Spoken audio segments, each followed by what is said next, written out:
So I want to do a quick update.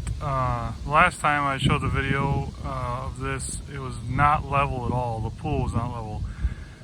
This spring when we went to set it up, you can see a lot of those problems we remedied, and I'm going to tell you how we did that. So you can see this other side right here, the side closer to the house was like a wave up and down, the top line there, the top bar. You can see now also the other end of the pool, the right hand corner in your view and the left hand corner are almost identical as far as water height. You can see the left side is still going down a little bit. I'll explain that a little bit more later.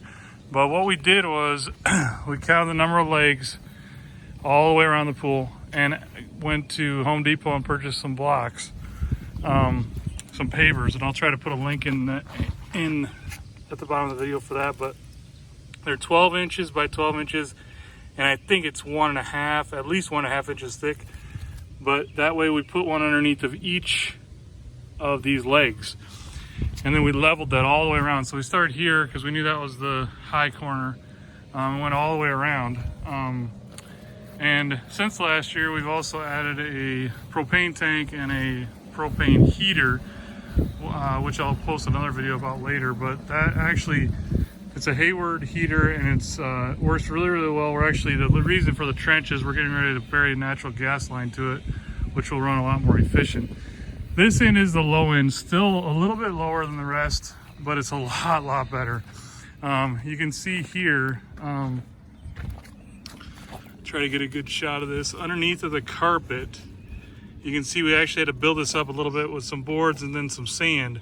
This is the original carpet that was down when I showed you the first video. We actually had enough carpet to add another layer of carpet, or an additional layer of carpet that's wider, so it comes all the way out to here and all the way out here, and that will cover up the pavers, and it will also allow us just to be able to trim the grass back there instead of grass growing all the way up to the edge or closer to the pool, which we didn't want to have to weed whack that. So then on this end we had a little bit of scrap of carpet left. This is the end where we had the ladder, so we just went ahead and threw that down.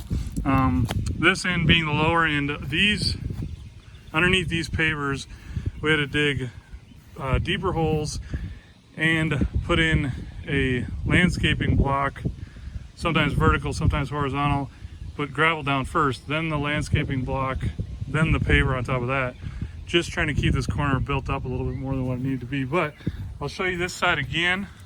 You can see it compared to last year, just a whole lot more level, a whole lot more straight across the top. Still a little bit to it, which is hard to avoid, especially since you can see some of the legs are bent because the first year we put it up, we didn't do enough site prep. So I cannot emphasize that enough. I know there were some comments on the first video, people having the same problem. Again, it's a great pool, a great design. We're loving it, and hope this video helps you. Have a great summer.